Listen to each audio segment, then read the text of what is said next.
ನಮ್ಮ ಬೆಂಗಳೂರು ಸೀರೀಸ್ 11. ಬೆಂಗಳೂರಿನ ಗವಿ ಗಂಗಾಧರೇಶ್ವರ ದೇವಾಲಯ ಚೋಳರ ಶೈಲಿಯಲ್ಲಿ ನಿರ್ಮಾಣವಾಗಿದೆ. ಬೆಂಗಳೂರಿನ ಅಲಸೂರಿನಲ್ಲಿರುವ ಸೋಮೇಶ್ವರ ದೇವಾಲಯ ಹೊಯ್ಸಳರ ಕಾಲದಲ್ಲಿ ನಿರ್ಮಾಣಗೊಂಡಿದ್ದು. ಮಹಾಲಕ್ಷ್ಮಿ ಬಡಾವಣೆಯ ಪ್ರಸನ್ನ ವೀರಾಂಜನೇಯ ವಿಗ್ರಹದ ಎತ್ತರ 22 ಅಡಿ. ಬೆಂಗಳೂರಿನ ಸುಪ್ರಸಿದ್ಧ ಬನಶಂಕರಿ ದೇವಾಲಯ ನಿರ್ಮಾಣವಾದದ್ದು 1915ರಲ್ಲಿ. ಮೈಸೂರು ರಸ್ತೆಯಲ್ಲಿರುವ ಬೆಂಗಳೂರಿನ ಸುಪ್ರಸಿದ್ಧ ಗಾಳಿ ಆಂಜನೇಯ ದೇವಾಲಯವನ್ನು 1425ರಲ್ಲಿ ಸ್ಥಾಪಿಸಿದ ಯತಿ ವ್ಯಾಸರಾಜರು. ಬೆಂಗಳೂರಿನ ಅಲಸೂರಿನಲ್ಲಿ ಸಿಖ್ಖರ ಪ್ರಾರ್ಥನಾ ಸ್ಥಳ ಗುರುದ್ವಾರವಿದೆ.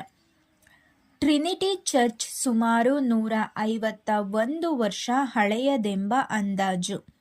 ಬೆಂಗಳೂರಿನ ಅತಿ ಪುರಾತನ ಮಂದಿರ ಎಂಬ ಹೆಗ್ಗಳಿಕೆಗೆ ಪಾತ್ರವಾಗಿರುವ ಮಂದಿರ ದೊಮ್ಮಲೂರು ಚೊಕ್ಕನಾಥ ದೇವಾಲಯ 10ನೇ ಶತಮಾನದ್ದು. ಗುರುನಾನಕ್ ಭವನವಿರುವ ಜಾಗದಲ್ಲಿ ಮುಂಚೆ ಇದ್ದ ಕೆರೆ ಮಿಲ್ಲರ್ ಕೆರೆ. ಬೆಂಗಳೂರಿನ ಥಿಯಾಸಾಫಿಕಲ್ ಸೊಸೈಟಿ ಕಟ್ಟಡ KR ರಸ್ತೆಯಲ್ಲಿದೆ.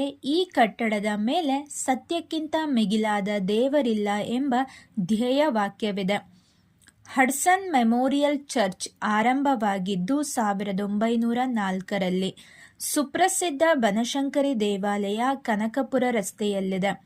ಬೆಂಗಳೂರಿನ ಅತಿ ಹಳೆಯ ಮಸೀದಿ 1690ರಲ್ಲಿ ನಿರ್ಮಾಣವಾದದ್ದು ಎಂದು ಪರಿಗಣಿಸಲ್ಪಟ್ಟಿರುವ ಸಂಗಿನ್ ಜಾಮಿಯಾ ಮಸೀದಿ ತಾರಾಮಂಡಲ್ ಪೇಟೆಯಲ್ಲಿದೆ.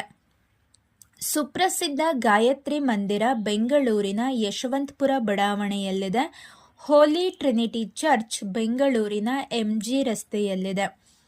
ಸಜ್ಜನರಾವ್ ವೃತ್ತದ ಸುಪ್ರಸಿದ್ಧ ಸುಬ್ರಹ್ಮಣ್ಯೇಶ್ವರ ಸ್ವಾಮಿ ದೇವಾಲಯ ಆರಂಭವಾದದ್ದು 1934 ಜೂನ್ 22. ಹನುಮಂತನಗರದ ಶ್ರೀರಾಮಾಂಜನೇಯ ಆನಂದ ಮಿಲನಾದ್ರಿ ದೇವಾಲಯದ ನಿರ್ಮಾಣಕ್ಕೆ ಕಾರಣರಾದ ಮುಖ್ಯಮಂತ್ರಿ ಕೆಂಗಲ್ ಹನುಮಂತಯ್ಯ. ಬೆಂಗಳೂರಿನ ಸುಪ್ರಸಿದ್ಧ ಕಡಲೆಕಾಯಿ ದೊಡ್ಡ ಪರಿಷೆ ನಡೆಯುವ ದಿನ ಕಾರ್ತಿಕ ಮಾಸದ ಕೊನೆಯ ಸೋಮವಾರ ಮತ್ತು ಮಂಗಳವಾರ.